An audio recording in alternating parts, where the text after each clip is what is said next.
जब उसने अपनी आंखें खोली तो सूरज की किरणें सीधा उसके चेहरे पर गिर रही थी।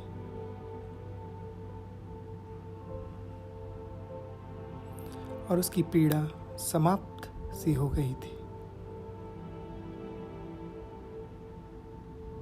कितना समय बीत चुका था इसका उसे जरा भी अंदाजा नहीं था।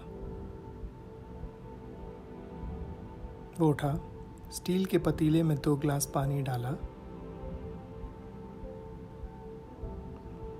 और उसे गर्म करने के लिए स्टोव पर चढ़ा दिया। जब पानी उबलने लगा तो उसमें 2 चम्मच चाय पत्ती और 1 गिलास दूध मिला दिया। अब वो इस काढ़े को उबलता देख रहा था और उसका कमरा सूरज की रोशनी से भर चुका था। वो कुर्सी लेकर खिड़की के पास बैठ गया और चाय पीते हुए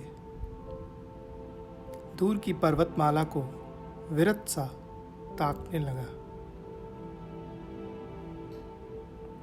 करीब 3 बजे नौकर खाने का डिब्बा लेकर आया।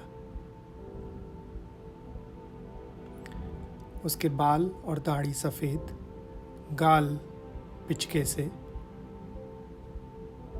और बड़ी सी आंखें जिन्होंने बहुत सारा जीवन देखा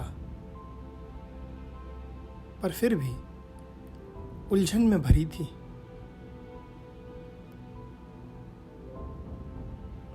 कृष्णा ने चुप्पी साधे खाना खाया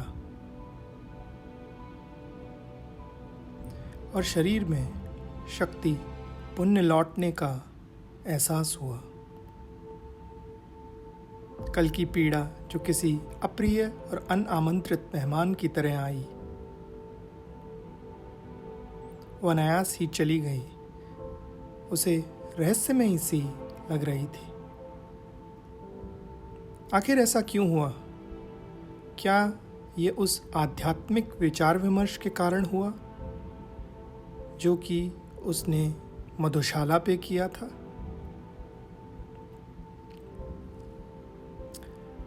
ये विचार उसका काफ़ी देर पीछा करता रहा, जैसे कि वो फिर कभी अपनी आध्यात्मिक अंतर्दृष्टि को प्रकट नहीं कर सकेगा, खास तौर पर जब वो शराब और सिगरेट के नशे में डूबा हो।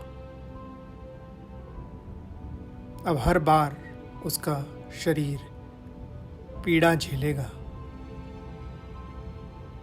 उसकी आंतरिक अवस्था अब काफ़ी विकसित हो चली थी। वो आहिस्ता से बर्तन धो रहा था और उसका मन ईसाई सन्यासी ब्रदर लॉरेंस की ओर भटक रहा था, जिसे अत्यंत दीनता से बर्तन धोने से ही प्रभु के दर्शन हो गए थे। कितनी अद्भुत बात है कि बर्तन धोने जैसे साधारण से कार्य को प्रेम और भक्ति से किए जाने पर प्रबोध और जागृति को प्राप्त किया जा सकता है। प्लेटों से पानी छिड़कते हुए उन्हें सूखने के लिए छोड़ देता है। खाने ने उसका काफ़ी समय व्यय कर दिया।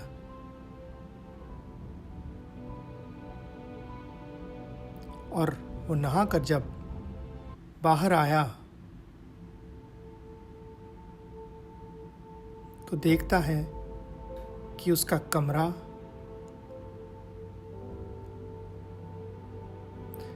डूबते सूरज की केसरिया रोशनी से भरा था। वो अपने टहलने के जूते पहनता है और घाटी की ओर निकल पड़ता है। बर्फ से ढकी वादी के बीच से गुजरती पतली सी सड़क पर चलते हुए उसे इस घाटी में बसी हुई शांति का एहसास हो रहा था।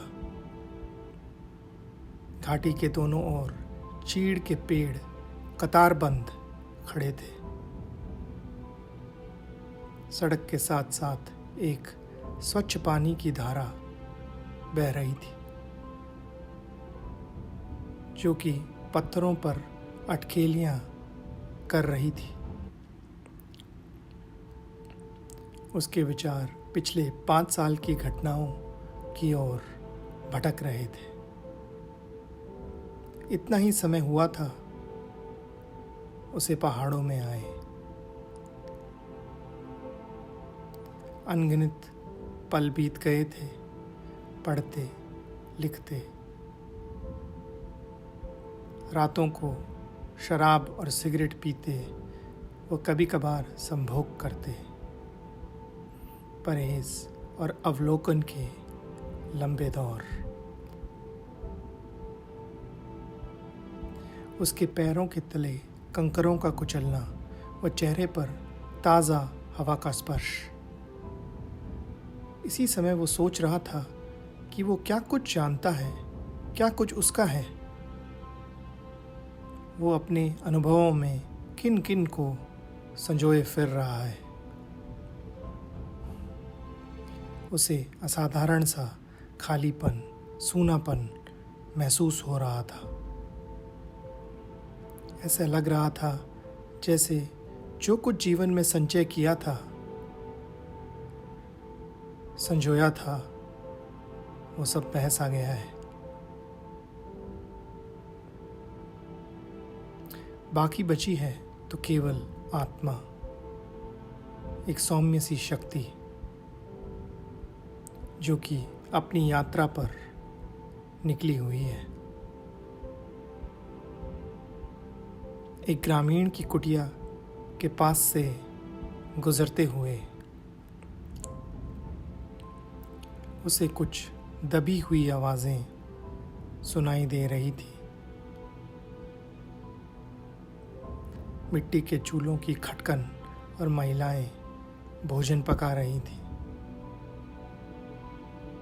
आग की लपटों में चमक, आंगन में खेलते बच्चे, एक गाय का रामना और पेड़ों पर पक्षियों का चहचहाना। वो चिंतन कर रहा था कि ये लोग कितने अनुभव संजोए बैठे होंगे और इतने पास होते हुए भी कितने दूर थे उससे। अंधेरा डलने लगा था और दूर एक भेड़िए को सुना जा सकता था। वो पानी की धारा पर बनी छोटी पुलिया पर खड़ा संध्या को ढलते देख रहा था। कुछ देर में आसमान में तारे उभर आए।